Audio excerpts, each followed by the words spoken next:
I'm going to start our study today with a little history lesson. I promise it has relevance to the subject today, so please bear with me. There is a narrow, turbulent strait between the Pacific Ocean and a 1,000 square mile inland bay in the state of California. The strait is a break in the mountainous coastline, but it is so narrow and blends so well into the backdrop that the Spanish explorers that sailed past it didn't even discover it for 200 miles after they had regularly sailed up and down the Pacific coast. In fact, it wasn't even discovered by those on the ships. It was finally discovered by foot soldiers who were exploring the area. In the early 1800s then, an explorer, soldier, and politician named John C. Fremont thought that the beautiful inland bay, just inside that strait, reminded him of another bay, the Golden Horn of Bosporus in Constantinople. So he named the strait that led to the San Francisco Bay Chrysopoli, which in English translates to Golden Gate. The now world-famous bridge that spans that strait, that allows safe passage over that dangerous trench of powerful currents, took the same name, the Golden Gate Bridge. Anyone wishing to access the beautiful San Francisco Bay and its surroundings, in most cases, must get through that gate to the peace and beauty that lies beyond. So why, on this Sunday that we normally refer to as Good Shepherd Sunday, am I talking about the history of California, maritime issues, and a strait called the Golden Gate? Well, if we read the gospel text a little more closely, we will see that Jesus does not name himself as the shepherd in this analogy. He talks a lot about the shepherd calling the sheep by name, and the sheep recognizing the shepherd's voice. But then he tells the disciples, I am the gate for the sheep. All who came before me are thieves and bandits, but the sheep did not listen to them. I am the gate. Whoever enters by me will be saved and will come in and go out and find pasture. So Jesus is not the shepherd here. He is the gate. Well, no wonder the disciples were a bit confused. And I have to say that I had to think about this for quite a while as well, because the word gate usually brings to my mind the image of a barrier to entry. And I know Jesus would never deny entry to anyone. That's what grace is all about. But gates are also protective barriers. It guards against those who would cause harm to you and your loved ones. That's why Jesus talks about the thieves and bandits and the gate being protective. So what exactly then is the gate to which Jesus compares himself? Is it supposed to be a barrier? But then I remembered that gates allow people to both come in, but also allow them to go out. They don't even need to be physical barriers. They can be a matter of emotion or perception or even mindset. Jesus went on to tell his disciples, whoever enters by me will be saved and will come in and go out and find pasture. The thief comes only to steal and kill and destroy. I came that they may have life and have it abundantly. What Jesus is describing here with the safety and abundant life of the pasture, it sounds to me like what I would call home. It sounds to me like the emotions I feel when I think of being home.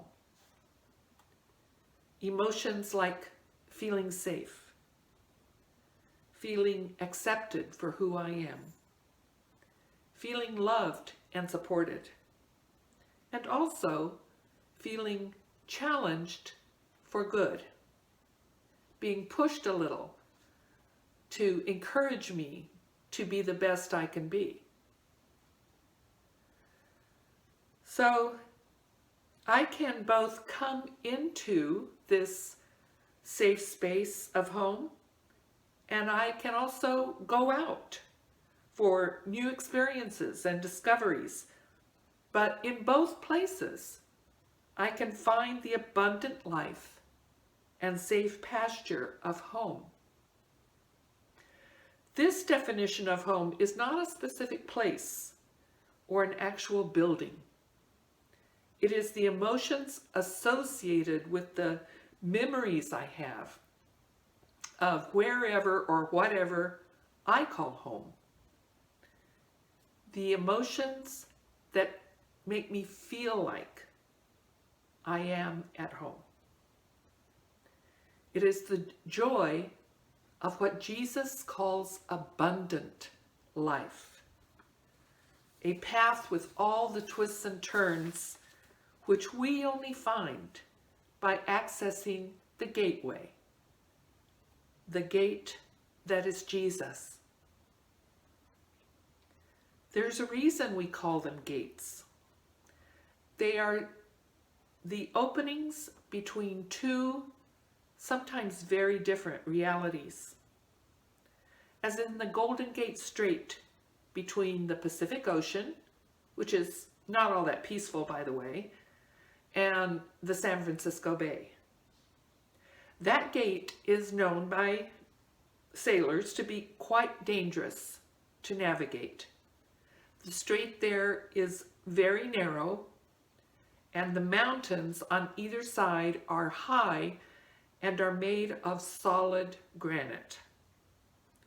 So the force of the Pacific Ocean in trying to get through that opening into the bay has dug down into the ocean bed to increase the size of the opening, but not out to the sides.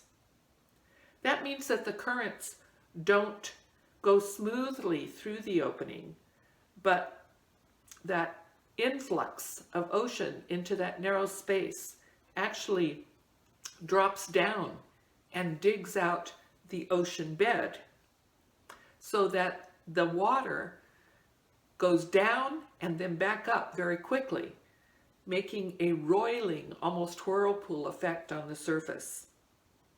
If boats are not handled carefully, they can actually be driven into the craggy rocks jutting out on either side of that strait. However, the draw of what's on the other side of that strait, on the other side of that gate, is so strong that people have braved it ever since it was discovered. The safety and peace of the home inside the gate seems to make the journey worthwhile. As with the Golden Gate all those years ago, sometimes people go by the gate that is Jesus and don't see it. If we allow it, Jesus can blend into the background. We can be drawn to the bright lights and excitement of the thieves and bandits, as Jesus refers to them, that seem appealing, that seem fun. Those voices of the thieves and bandits may even cause us to think that the gate to the joy and peace that we are seeking is costly and tough. But we know in our hearts that those voices are not speaking the truth. In Jesus' analogy, the sheep don't listen to the stranger's voice. They run from it. To follow them is the real danger. But Jesus makes the gate smooth. We may come in and go out. That's our choice. Because Jesus as the gate does not lead to a restricted, fenced-in place. Coming in or going out, Jesus does not place limitations on our virtual pasture. Jesus as gate allows us to enter all the positive, affirming places in our lives that feel like home. Jesus wants us to live. Jesus is the emotional and heartfelt choice of life. Life that is abundant and exciting. The voice that burns in our hearts and that guides us in our choices. This is how our shepherd's voice calls to us. Choose me. I came that you may have life and have it abundantly. I am the gate. Come home. Amen.